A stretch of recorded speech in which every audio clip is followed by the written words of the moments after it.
Hi there. It's Johnny. I'm here at the mall because it kind of goes along with this post. I like to go to the mall and sometimes just sit and watch people.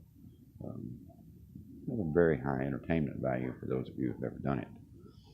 Uh, also, I think a lot and I wonder what happens in people's lives. Driving down the road sometimes I'm looking around. You've all done it. You've driven to a neighborhood, you drove by a house, you've seen a window open, and you get a glimpse, just a glimpse of someone's life, just through the window. And maybe you might see decorations inside the house and no one there, maybe a Christmas tree, um, whatever holiday it is. You might see their entertainment center, big screen TV on the wall. Sometimes you might see the people actually in the house interacting with each other. Um, Most of you probably don't give it a second thought. Uh, in the experiences that I've gone through in life and the things that I've done, um, it's taught me that there's a lot more going on in people's lives than what you see. Um, so it's all leading to this post because something happened a couple of weeks ago. Something I've been thinking about. I saw on Facebook, and it really disturbed me. Um, Somebody had posted a video of this young lady. She was high. Um, she was apparently nude out in public, thrashing around on the ground. I, excuse me, couldn't. I couldn't even watch the whole video. But the comments on the post are what really disturbed me. People saying they have no sympathy, they could care less. She did it to herself. Um,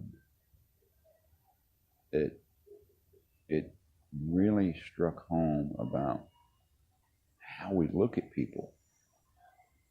Um, you've all seen people in public, maybe high, uh, drunk, uh, lots of different conditions that we don't approve of. Um, and we find ourselves wondering, how could they do that? What makes them want to do that to themselves?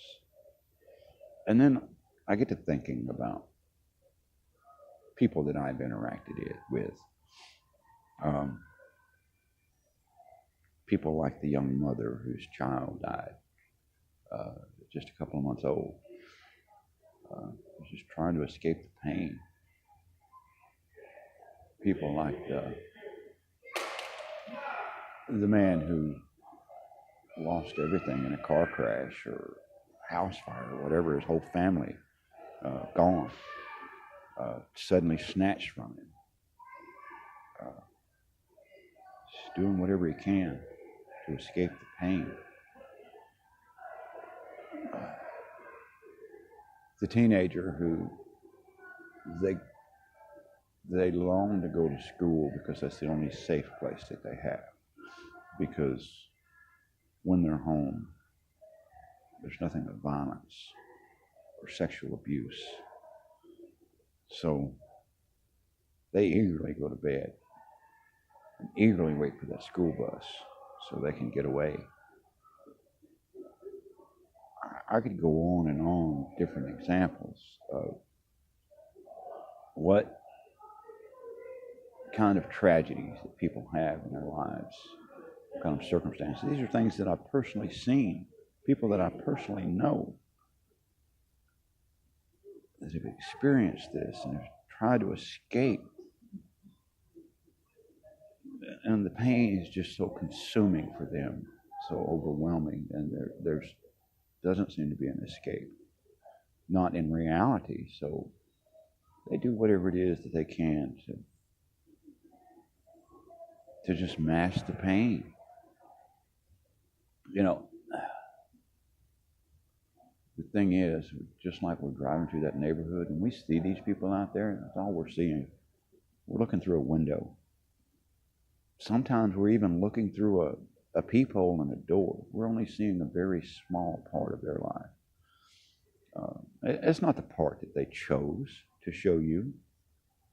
They can't show you what really goes on. There's no way you could begin to fathom what it's like.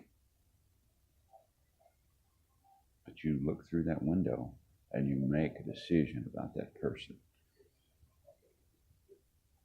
They're a junkie.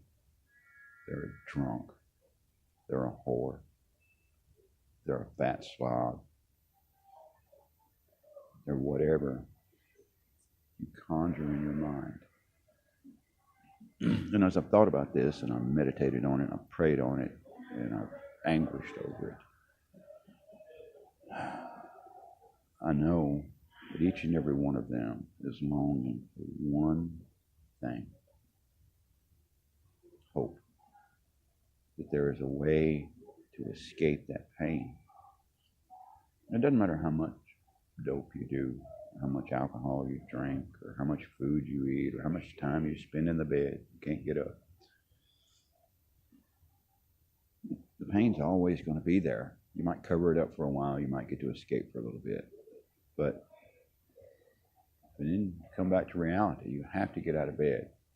The bottle runs empty. Your stash runs dry. And there it is, still, staring you in the face. So you go and search for more relief. And what they're all looking for, what they're all needing and searching for, is the answer that many of you have. What they need, what they don't have, is that person steps into their lives with open arms and love and compassion, and teaches them and shows them and lives Jesus Christ in front of them.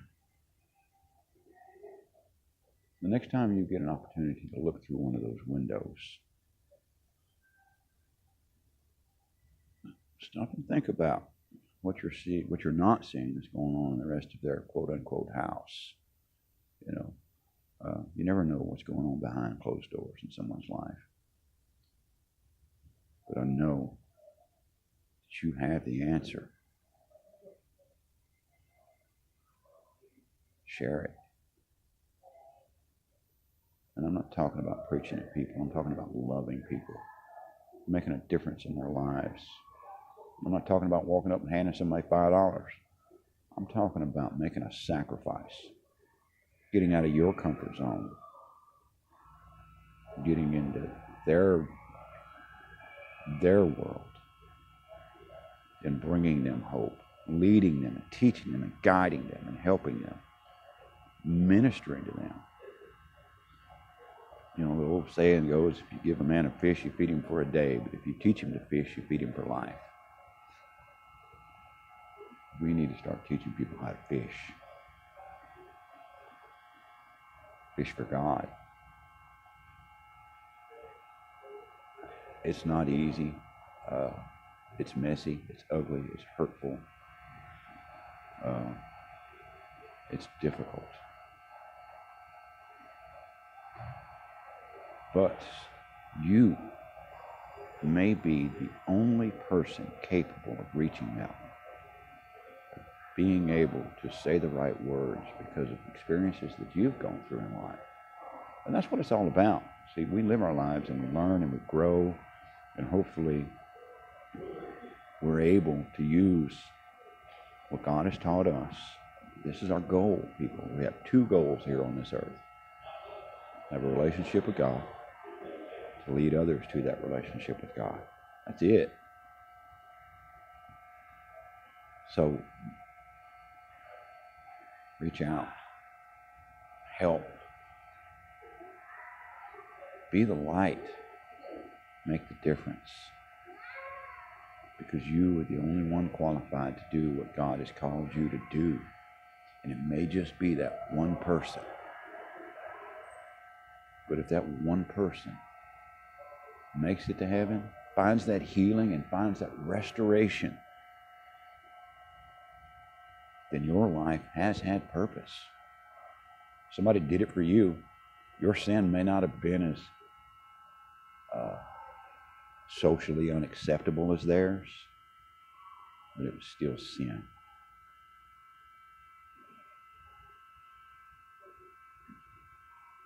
We all live different lives, but we're all trying to reach the same destination. Help someone else get there. That's it. I love you. God bless you. Have a great day.